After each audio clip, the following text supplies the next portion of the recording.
ओम अज्ञानतिमिरान्धस्य ज्ञानञ्जनशलाकया चक्षुरुन्मिलितं येन तस्मै श्रीगुरुवे नमः। श्रीचैतन्यमनोभीष्टं स्थापितं येन भूतले स्वयं रूपकदा मह्यं ददाति स्वपदान्तिकं।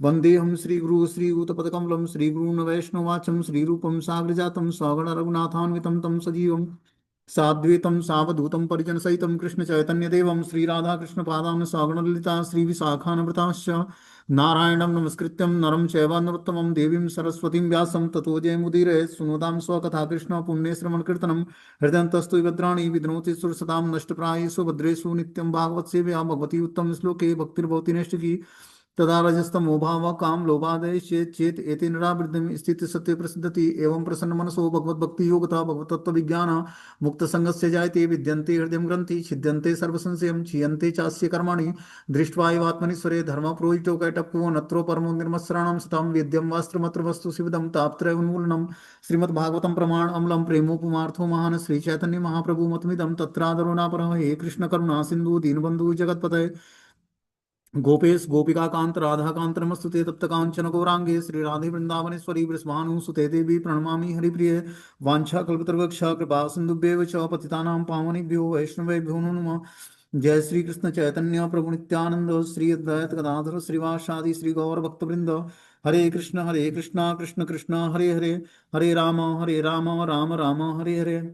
इसमें आज हम लोग को श्रीमद् भागवतम का स्कंद संख्या 1 अध्याय संख्या 2 और श्लोक संख्या 21 नंबर पढ़ना है। तो जैसा कि हमने स्टोरी सुनाया था, नैमिषारण्य में सूत गोस्वामी श्रीमद् भागवतम की कथा 88,000 सौनक आदि ऋषियों को सुनाते हैं। तो सौनक आदि ऋषियों ने उनसे क्वेश्चन पूछा सूत गोस्वामी से कि आखिर कृपया हमें बताएं कि किस कार्य से जन सामान्य का परम कल्याण होगा। कलयुग में लोगों की आयु अत्यंत कम है। समस्त साथ साथ ही वे झगड़ालू, आलसी, भ्रमित, दुर्भागे और सदैव उद्विग्न रहने वाले हैं। भिन्न भिन्न शास्त्रों में उनके लिए भिन्न भिन्न कर्तव्यों का उल्लेख है। आपसे निवेदन है कि आप कृपया उन शिक्षाओं का सार निचोड़कर हमारे समक्ष प्रस्तुत करें, जिससे प्राणी जगत का परम कल्याण हो और उनके हृदय पूरी तरह संतुष्ट हो जाए। तो इसमें सूत गोस्वामी ने फिर इस क्वेश्चंस के जवाब देते हुए उन्होंने भगवान श्री कृष्ण की आराधना का तरीका बताया कि भगवान श्री कृष्ण की भक्ति ही व्यक्ति को जन्म मृत्यु जरा व्याधि से छुटकारा दिला सकती है और इस कलयुग के प्रभाव से वो बचकर और भगवान का स्मरण कर सकता है। और नाम संकीर्तन और शास्त्रों का अध्ययन, ये निचोड़ उन्होंने बताया। आगे उन्होंने बताया कि विद्यन्ते हृदय ग्रंथि छिद्यन्ते सर्वसंशयम क्षीयन्ते चास्य कर्माणि दृष्ट्वा एव आत्मनीश्वरे।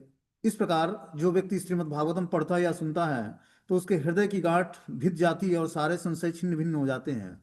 जब मनुष्य आत्मा को का स्वामी के रूप में देखता है तो सकाम कर्मों की श्रृंखला समाप्त हो जाती है। क्या बता रहे हैं कि जब व्यक्ति श्रीमद् भागवतम पढ़ता है या सुनता है तो उसके हृदय की गांठ जो है भिद जाती है। विद्यंती हृदय ग्रंथि छिद्यंते सर्व संशय, और सारे संशय जो है नष्ट हो जाते हैं उसके। बता रहे हैं कि जब मनुष्य आत्मा के को स्वामी के रूप में देखता है तो सकाम कर्मों की श्रृंखला समाप्त हो जाती है।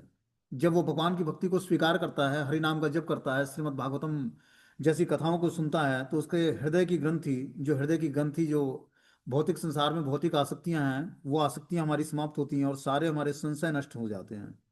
और तब मनुष्य आत्मा को स्वामी के रूप में देख पाता है कि ये वास्तविक जो है आत्मा जो है भगवान का अंश है और वही स्वामी है जो हमारे सारे कार्यों का साक्षी है।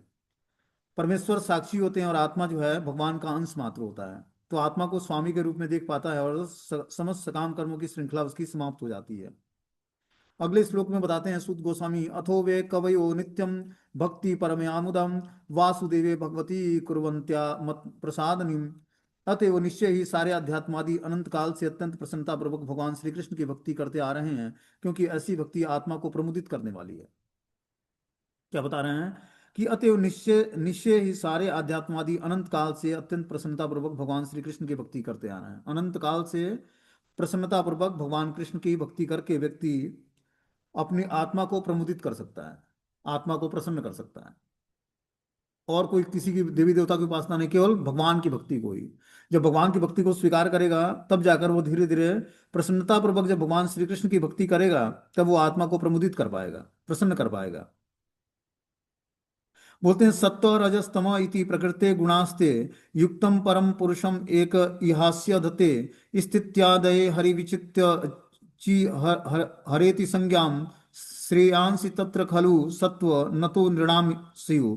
दिव्य भगवान प्रकृति के तीन गुणों सतो रजो और तमो गुण से अप्रत्यक्ष रूप से संबद्ध हैं, और वे भौतिक जगत की उत्पत्ति पालन और संहार के लिए ब्रह्मा विष्णु और शिव इन तीन गुणात्मक रूपों में को ग्रहण करते हैं। इन तीनों रूपों में वे सत्व गुण वाले विष्णु से सारे मनुष्य परम लाभ प्राप्त कर सकते हैं। तो बता रहे हैं कि इस सृष्टि में जो है भगवान सतो रजो और तमो गुण को धारण करके अपना विष्णु ब्रह्मा विष्णु और शिव के रूप में प्रकट होते हैं। ब्रह्मा स्वयं रजोगुण को धारण करते हैं, विष्णु स्वयं सतोगुण को, और शिव जी तमोगुण को धारण करके ये भगवान के गुणात्मक अवतार हैं, गुणा अवतार हैं। और तीनों जो है सृष्टि का पालन उत्पत्ति और संहार कार्य करते हैं। इन तीनों रूपों में से सत्व गुण वाले भगवान विष्णु से सारे मनुष्य परम लाभ प्राप्त करते हैं, क्योंकि विष्णु ही सबके पालन पोषण करने वाले हैं।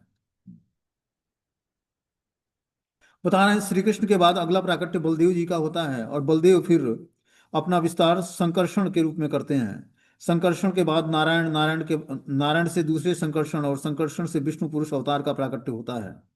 विष्णु तथा सत्व गुण के विग्रह इस भौतिक जगत में पुरुष अवतार क्षीरोदशाई विष्णु या परमात्मा नाम से जाने जाते हैं। ब्रह्मा रजस के विग्रह हैं और शिव तमस के हैं। ये तीनों इस भौतिक जगत के तीनों गुणों के विभागाध्यक्ष हैं। विष्णु से सतोगुण की से इस सृष्टि का प्राकट्य संभव होता है। जब इसे विनष्ट करना होता है तो शिव जी अपने तांडव नृत्य से इसे विनष्ट कर देते हैं। इस तरह भगवान ही अपना विस्तार करके ब्रह्मा विष्णु और महेश के रूप में सृष्टि का क्रिएशन, पालन और संहार करते हैं। बोलते हैं पार्थिवा दारुण्य धूमस्त्वम अस्मात् अग्नि स्त्री अमयम तमस्तस्तु रजस्तस्मात् सत्वम यद ब्रह्म दर्शनम। अग्नि काष्ठ मृदा का रूपांतरण है, लेकिन काष्ठ से बेहतर धुआं है। अग्नि उससे भी उत्तम है, क्योंकि अग्नि से हमें श्रेष्ठ ज्ञान के लाभ प्राप्त हो सकते हैं। इसी प्रकार रजोगुण तमोगुण से बेहतर है, लेकिन सतोगुण सर्वश्रेष्ठ है, क्योंकि सतोगुण से मनुष्य परम सत्य का साक्षात्कार कर सकता है। तो बता रहे हैं कि अग्निकाष्ठ मृदा का रूपांतरण है। जब मृदा मतलब जब लकड़ी जलाई जाती है तो अग्निकाष्ठ उत्पन्न और अग्निकाष्ठ जब जलता है तो मृदा का रूपांतरण होता है, लेकिन काष्ठ से बेहतर धुआं होता है। जो लकड़ी है उससे बेहतर धुआं है, और अग्नि उससे भी उत्तम है। धुआं से भी उत्तम अग्नि होती है, क्योंकि अग्नि से हमें श्रेष्ठ ज्ञान के लाभ प्राप्त होते हैं। अग्नि से हम वैदिक यज्ञों को करने की योग्यता हासिल कर पाते हैं। जब अग्नि जलाई जाती है काष्ठ में तो उससे क्या होता है, हम श्रेष्ठ ज्ञान के लाभ के लिए लाभ प्राप्त कर सकते हैं। क्या करके? यज्ञ करके। इसी प्रकार रजो और तमोगुण से बेहतर सतोगुण सर्वश्रेष्ठ है, क्योंकि सतोगुण से मनुष्य परम सत्य का साक्षात्कार कर सकता है। बोलते हैं, जैसा कि पहले कहा जा चुका है, भगवान की भक्ति में सेवा से ही इस भौतिक जगत में बद्ध जीवन से छुटकारा प्राप्त किया जा सकता है। और जब हम बद्ध जीवन से छूटना चाहते हैं तो भगवान की भक्ति में सेवा करके ही हम बद्ध जीवन से छुटकारा प्राप्त कर सकते हैं। इसके आगे यह भी बताया गया है कि मनुष्य को सतोगुण के पद तक ऊपर उठना होता है, जिससे वह भगवान की भक्ति के योग्य बन सके। जब तक व्यक्ति सतोगुण की वृत्ति धारण नहीं करेगा तब तक उसको भगवान की भक्ति करने की योग्यता उसके अंदर नहीं आएगी। किंतु यदि प्रगति में बाधा आए तो सक्षम गुरु के निर्देश में तमस पद से भी धीरे धीरे सत्य पद तक ऊपर उठा जा सकता है। अतः निष्ठावान व्यक्ति को चाहिए कि प्रगति के लिए प्रमाणिक दक्ष गुरु के पास जाए और उसे तमस रजस और सत्व की किसी भी अवस्था से मुक्ति पद तक ले जा सके।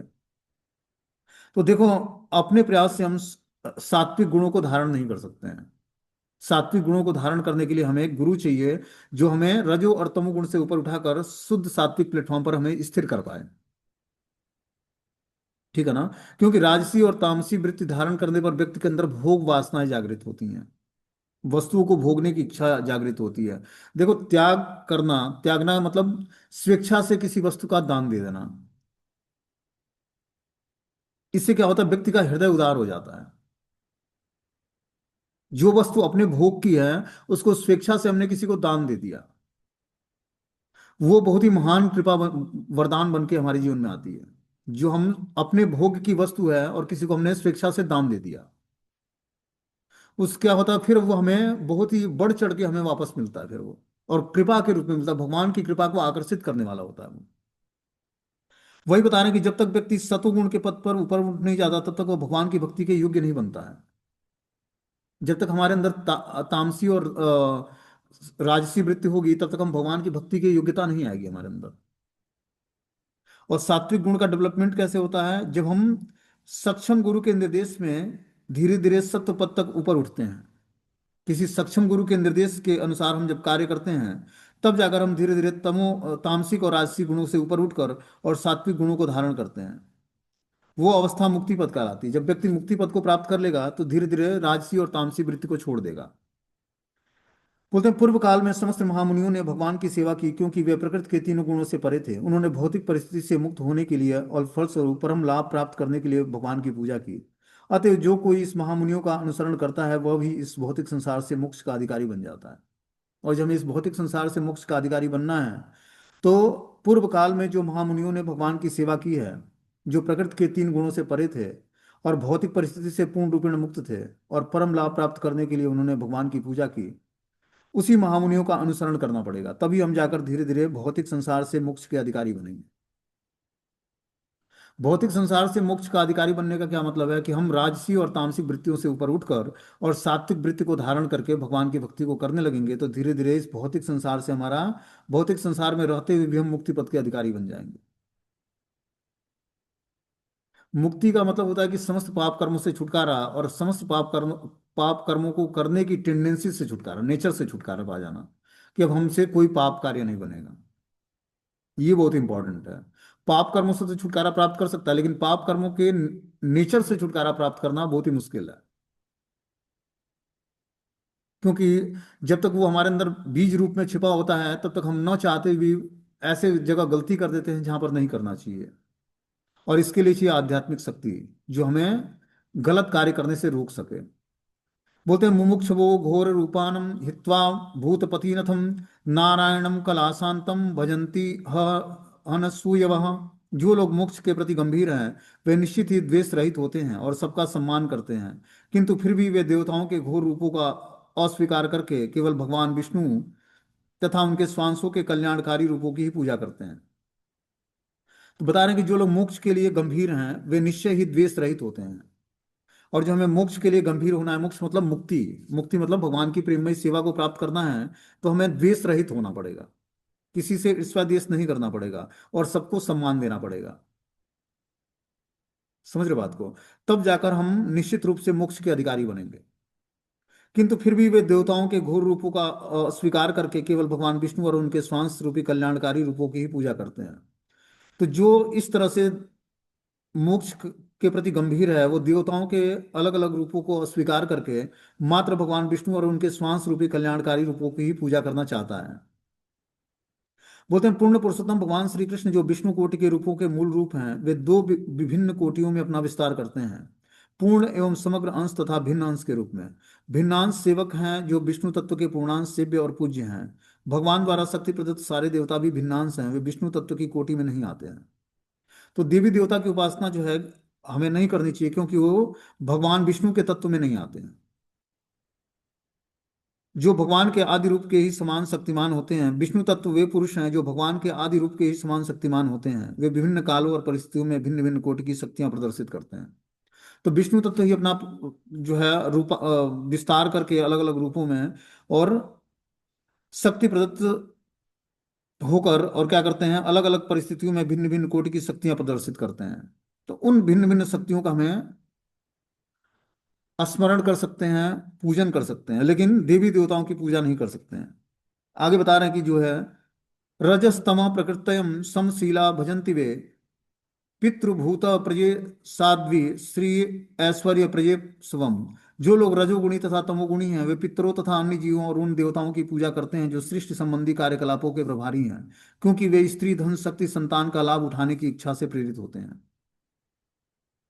देखो, वैदिक कर्म कांड के नियमों में बहुत सारे पूजा की विधि बताई गई है।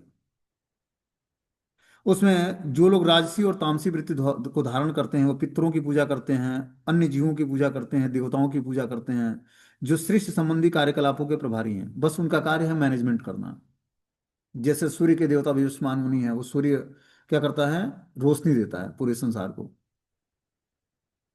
चंद्रमा से शीतलता लेते हैं हम लोग। जल के देवता वरुण हैं, तो वरुण इंद्र हैं, तो इंद्र बारिश करते हैं। हवा के देवता हैं, अग्नि के देवता हैं, अलग अलग देवताओं की कैटेगरी है। वो सृष्टि के मैनेजमेंट का कार्य करते हैं सृष्टि में।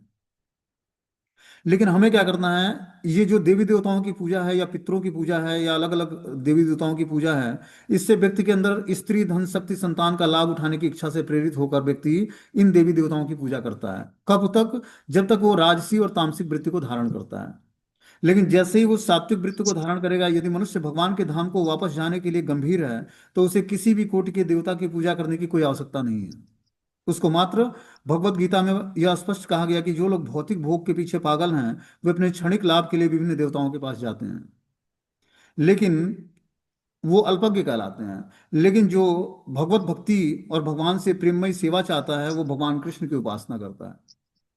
तो श्रीमद् भागवतम से हमें एक ज्ञान मिलता है कि हमें मात्र श्री कृष्ण की हुई इष्ट आराध्य मानकर और उन्हीं की पूजा आराधना करनी है, न कि देवी देवताओं की। जब हम पूर्ण रूपेण भगवान को समर्पित होते हैं, भले अभी हमारे अंदर अकाम सर्व कामो व मोक्ष काम उदारधि तीव्रेण भक्ति योगेन यजति पुरुषम परम, कि अकाम सर्व कामो वा, हमारे अंदर बहुत सारी कामनाएं हैं या कोई कामना नहीं है, उसके बाद भी हमें अकाम सर्व कामो वा मोक्ष काम उदारधि, या हमें मोक्ष चाहिए, हर परिस्थिति में मात्र श्री कृष्ण की ही शरण ग्रहण करनी है हमें। वो हमें सब कुछ प्रदान कर सकते हैं। हमें हमारे अंदर कामनाएं हैं या हम कामनाओं से रहित हैं या मोक्ष की कामना रखते हैं, किसी भी परिस्थिति में भगवान की ही शरण ग्रहण करनी है, तभी जाकर हमारा जो है इस भौतिक संसार से हम धीरे धीरे उठकर और अपने चेतना को आध्यात्मिक संसार में स्थिर कर पाएंगे। बता रहे हैं कि अधिकतर भौतिक भोग अपनाने का अर्थ है कि अपने आप को भौतिक संसार के कष्टों में अधिकाधिक बांधना। जितना ही हम भौतिक भोग को स्वीकार करते हैं इस भौतिक संसार में, उतना ही हम धन, स्त्री, झूठी कुलीनता जैसी वस्तुओं में हम उलझ जाते हैं। विष्णु की पूजा से इस जीवन में लाभ तो मिलता ही है, किंतु मृत्यु के बाद अगले जीवन में भी लाभ मिलता है। और जब हम भगवान विष्णु मतलब कृष्ण की उपासना करते हैं तो इस जीवन में तो हमें लाभ मिलता ही है, साथ में हमारा अगला जीवन भी बहुत ही अच्छा हो जाता है, क्योंकि हमने भगवान की भक्ति को स्वीकार किया। जब हम कृष्ण भक्ति को स्वीकार करते हैं तो धीरे धीरे हम भौतिक सुखों से ऊपर उठ जाते हैं और आध्यात्मिक सुखों को प्राप्त करने की इच्छा हमारे अंदर जागृत होती है। देखो, हम भगवान की भक्ति को स्वीकार तो करते हैं, लेकिन सबका उद्देश्य भगवान के धाम जाना नहीं होता है, ठीक है ना। क्योंकि हमने बताया था एक स्टोरी में कि एक राज सिंहासन रखा हुआ था, और राज सिंहासन पर जो व्यक्ति पहले जाकर बैठ जाएगा उसी को राजा बनाया जाएगा, एक राज्य में घोषित हुआ। तो सभी ने सोचा कि जब राज सिंहासन पर जाकर पहले बैठेगा वही राजा बनेगा, तो सबने प्रयास किया कि हम राज सिंहासन पर जाकर बैठ जाते हैं और राजा बन जाएंगे। तो राज सिंहासन भगवान कृष्ण की भक्ति है। अब बीच में बहुत सारे ऑप्टिकल्स लगा दिए गए, कहीं सोने का गद्दा लगा दिया गया कि आराम से आदमी बैठ पाएगा, सो पाएगा। खाने पीने का स्टॉल, नाचने गाने का, अलग अलग चीजों का स्टॉल लगा दिया गया बीच बीच में। तो सभी लोग पूरे नगर के लोग एक साथ राज सिंहासन की तरफ आगे बढ़ते गए, लेकिन बीच में जो ऑप्टिकल्स थे, खाने पीने का, डांस करने का, नृत्य देखने का, सोने का, अच्छा म्यूजिक सुनने का, उसमें लोग उलझते गए। लेकिन एक उसमें सन्यासी था, तो सन्यासी को और कुछ से लेना देना नहीं था, वो जाकर राज सिंहासन पर बैठ जाता है।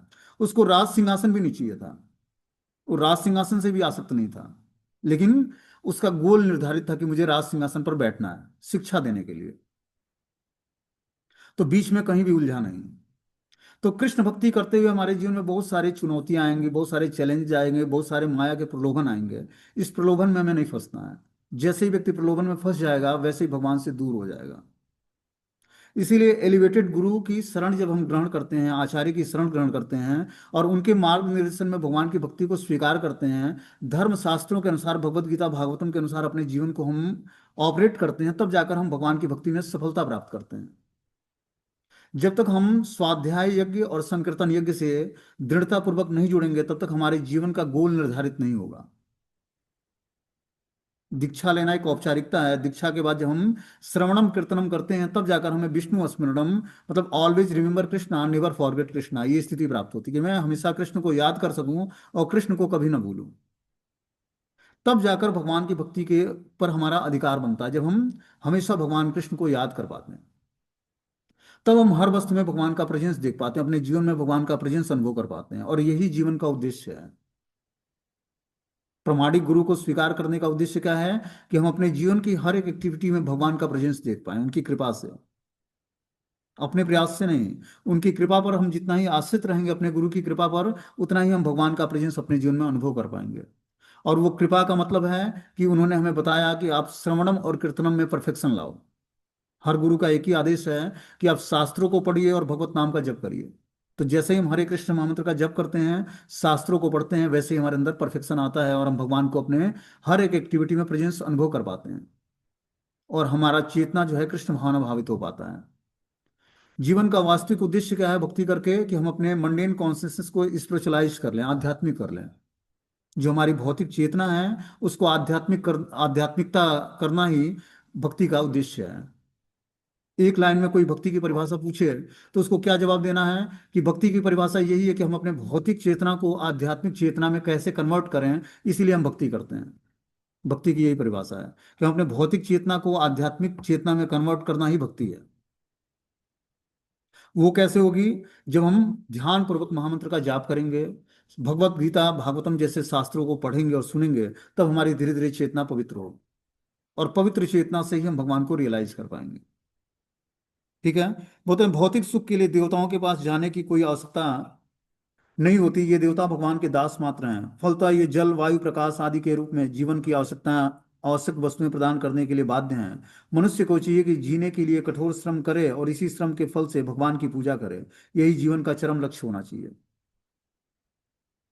देखो क्या बता रहे हैं कि मनुष्य को चाहिए कि जीने के लिए कठोर श्रम करे और इसी श्रम के फल से भगवान की पूजा करे। हमें जीवन में आलस्य नहीं लाना कि कहीं प्रसाद बट रहा है, प्रसाद खा लिया और क्या किया, भगवान की भक्ति में जुड़ गए। हमें मेहनत करके ईमानदारी से जो धन मिले उससे भगवान की सेवा करनी है, और उस सेवा से जो प्रसाद मिले उसको ग्रहण करना है। तब जाकर हम भक्ति में एडवांसमेंट कर पाएंगे। यही मेथड है। जितना ही हम निःशुल्क सुविधाओं को लेते हैं उतना ही हम भक्ति में डल पड़ जाते हैं। देखो हमें प्रकृति से क्या क्या सुविधाएं मिली हैं। सूर्य हमें रोशनी देता है, चंद्रमा में शीतलता देता है, वायु के देवता हमें हवा देते हैं, और जल के देवता जल देते हैं, अग्नि के देवता अग्नि देते हैं। सब कुछ हमें प्रकृति के द्वारा, भगवान के द्वारा फैसिलिटी प्राप्त है। लेकिन इस फैसिलिटी का हमें उतना ही उपयोग करना है जितने हमारे जीवन में आवश्यकताएं हैं। इसकी आवश्यकताओं से अधिक हम उपयोगिता करेंगे तो इनके भी हम ऋणी बन जाएंगे। कृष्ण भक्ति हमारे सारे ऋणों को माफ करके हमें अपना बना लेते हैं भगवान। लेकिन ऋणों, इन चीजों का उपयोग उतना ही करना है भौतिक संसार में जितने की हमें आवश्यकता है। इस भौतिक संसार से कोई भी वस्तु उतनी ही लेनी है क्योंकि ये भगवान के द्वारा हमें फैसिलिटी दी गई है। और जितनी ही कम मात्रा में हम फैसिलिटी का उपयोग करके और ज्यादा से ज्यादा आउटपुट देंगे, जैसे मान लो कि किसी ऑफिस कार्यालय में कोई कार्य करता है व्यक्ति, वो 100 रुपये उसको सैलरी मिलती है और कार्य करता है वो 500 रुपये का। तब तो मालिक रखता है ना उसको कि 100 रुपये का, 500 रुपये का कार्य करता है, 100 रुपये देने में कोई नुकसान नहीं है।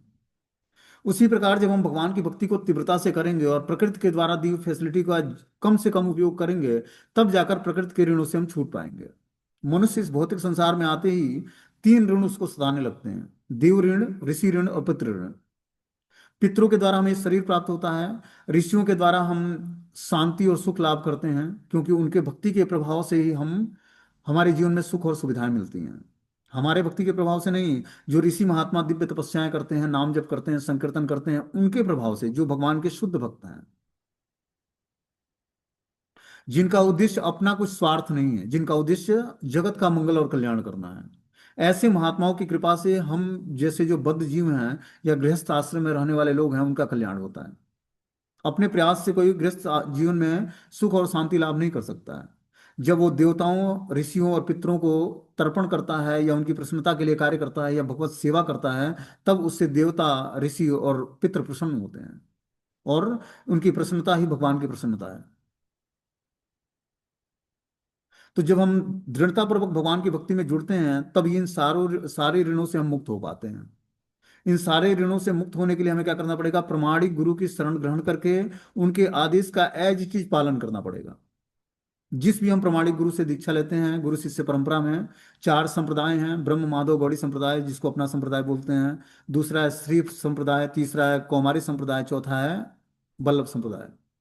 4 संप्रदायों में किसी भी प्रमाणिक संप्रदाय में प्रमाणिक गुरु से मंत्र दीक्षा लेकर उस मंत्र का जाप करते हैं, उनके आदेश के अनुसार जीवन को ढालते हैं, गीता भागवतम को अपने जीवन का सार बनाते हैं, तब जाकर हमारा जीवन एक सुटेबल पाथ पर चलता है और हम सारे ऋणों से मुक्त होकर भगवान कृष्ण की भक्ति को प्राप्त कर पाते हैं।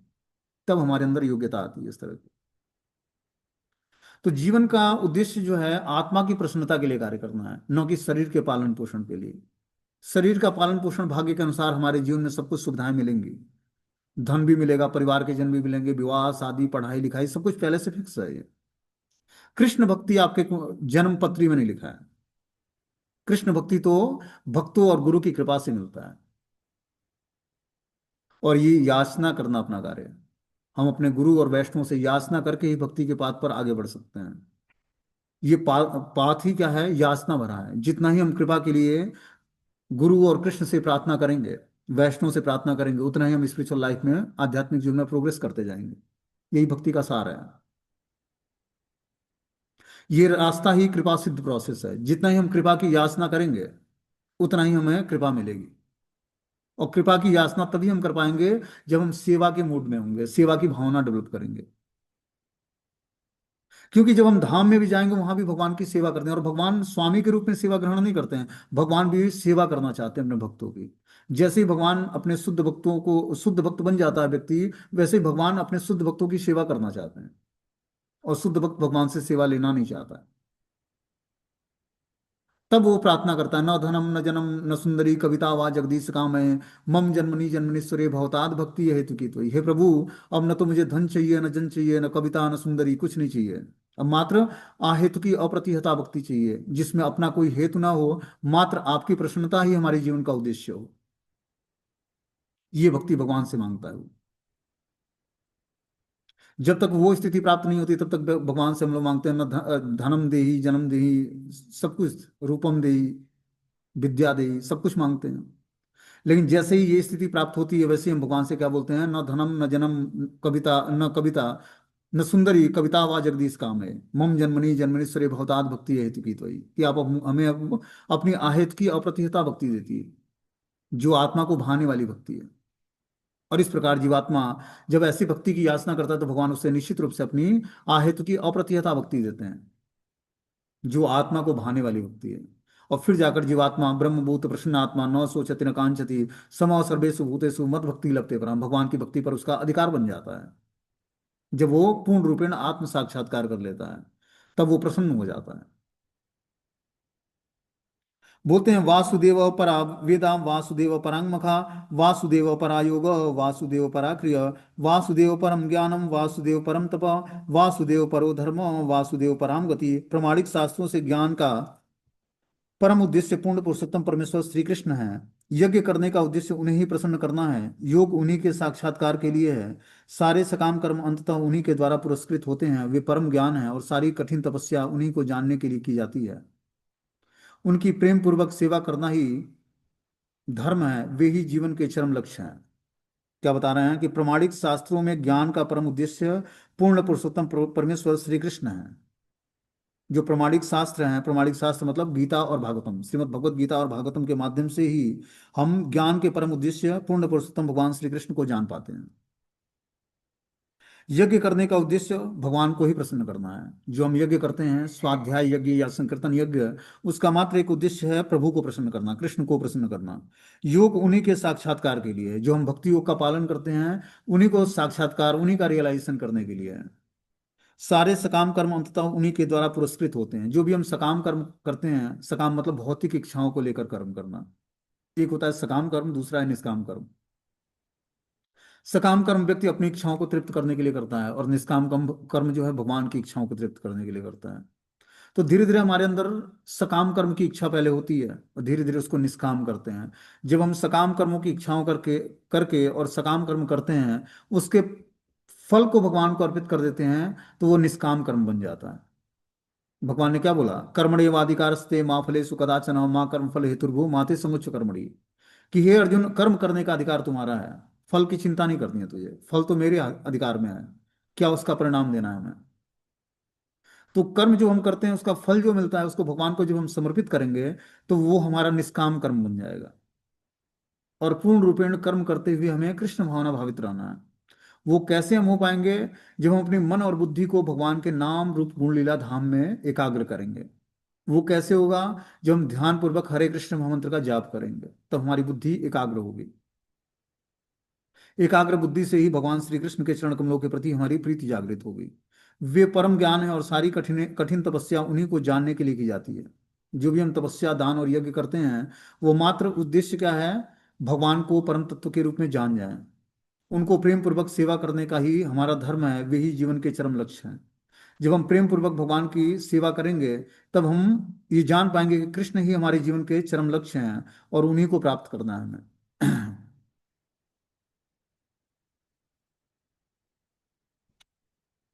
आगे बता रहे हैं, स एवेद स जाग्राते भगवान आत्ममाया सदसु द्रुपया चांसु गुण माया गुणो विभुम। इस भौतिक सृष्टि के प्रारंभ में जब भगवान वासुदेव ने अपने दिव्य पद पर रहकर अपनी ही अंतरंग शक्ति के से कार्य तथा कार्य को शक्तियां उत्पन्न किया। तो बता रहे हैं भौतिक सृष्टि के प्रारंभ में जब सृष्टि का क्रिएशन हुआ उस समय भगवान वासुदेव ने अपने दिव्य पद पर रहकर अपनी ही अंतरंग शक्ति के कारण तथा कार्य की शक्तियां उत्पन्न किया। तो भगवान बता रहे हैं कि भगवान की स्थिति सदैव दिव्य रहती है, क्योंकि भौतिक जगत की सृष्टि के लिए आवश्यक कार्य कारण शक्तियां भी उन्हीं के द्वारा संपन्न होती हैं। तो भगवान इस सृष्टि में सृष्टि को उत्पन्न करते हैं अपने श्वास के द्वारा, लेकिन भगवान इस भौतिक संसार से लिप्त नहीं होते हैं। जैसे मान लो कि हम लोग किसी माता एक संतति उत्पन्न करती है, बच्चे को जन्म देती है, तो बच्चे को जन्म देती है तो उससे लिप्त हो जाती है कि हमारे हृदय का टुकड़ा है वो। लेकिन भगवान इतनी बड़ी सृष्टि का क्रिएशन करते हैं, इतने सारे जीवों को उत्पन्न करते हैं, लेकिन भगवान किसी से लिप्त नहीं होते हैं, निरपेक्ष रहते हैं। यही भगवान के क्रिएशन में और एक साधारण जीवात्मा के क्रिएशन में अंतर है कि भगवान इतनी बड़ी सृष्टि में बहुत सारे जीवों को निर्माण करते हैं, सृष्टि का क्रिएशन करते हैं, लेकिन भगवान को इन सृष्टि के क्रिएशन से सृष्टि के जीवों से कुछ लेना देना नहीं है। पूर्ण रूपेण निरपेक्ष रहते हैं और वे भौतिक गुणों से अप्रभावित रहते हैं। उनका अस्तित्व, रूप, कार्य और साज सामग्री ये सभी भौतिक सृजन से पहले से विद्यमान है। वे पूर्ण रूप से आध्यात्मिक हैं और उन्हें इस भौतिक जगत के गुणों से कुछ भी लेना देना नहीं रहता, क्योंकि ये गुण भगवान के आध्यात्मिक गुणों से भिन्न है। तो देखो, हम आध्यात्मिकता को अपनाते हैं, इसका उद्देश्य क्या है कि हम धीरे धीरे अपनी आसक्तियों और इच्छाओं को पवित्र करना है हमें। जितना ही हमारी आसक्तियां और इच्छाएं पवित्र होंगी, उतना ही इस भौतिक संसार में रहते रहते हम धीरे धीरे मुक्त जीवात्मा बन जाएंगे, मतलब अपने समस्त पाप कर्मों से छूट जाएंगे। क्या करते हैं हम, जिसकी भी सेवा करते हैं उसी से लिप्त हो जाते हैं, उसी को अपना हम स्वामी मान बैठते हैं। जैसे मान लो कि कोई व्यक्ति ऑफिस कार्यालय में कार्य करता है, तो बॉस उसको धन देता है, उसको लगता है कि ये हमारे भगवान है, ये हमें धन नहीं देंगे तो हमारी जीविका कैसे चलेगी, उन्हीं को भगवान या स्वामी मानने लगता है।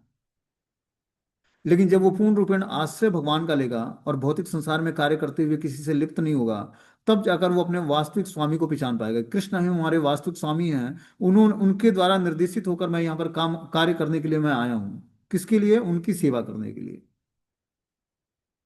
वही कार्य, उसकी कॉन्सियसनेस जब भगवान में लगी है, वही कार्य उसको मुक्ति प्रदान कर देगा।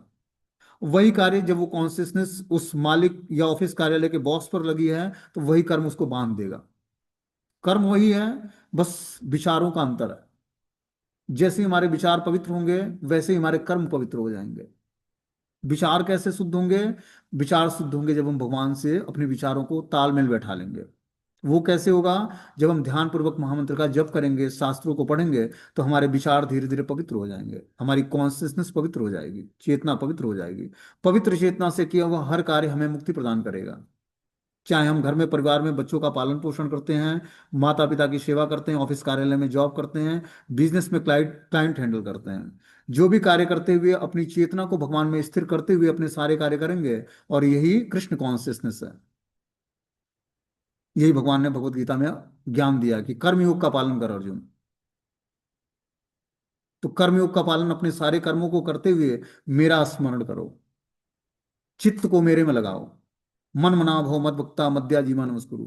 अपने मन को मुझ में स्थिर करके हे अर्जुन मुझे ही प्रणाम करो। तो कार्य करते हुए भगवान को ही प्रणाम करना है, आराध्य मानते हुए कि हे प्रभु मैं आपके लिए सेवा करने जा रहा हूं, इसमें कोई त्रुटि ना हो मुझसे। इस कर्म का उद्देश्य आपको प्रसन्न करना है। कार्य वही है, लेकिन कृष्ण की प्रसन्नता के लिए कार्य करना है, फिर आप भवबंधन से छूट जाओगे।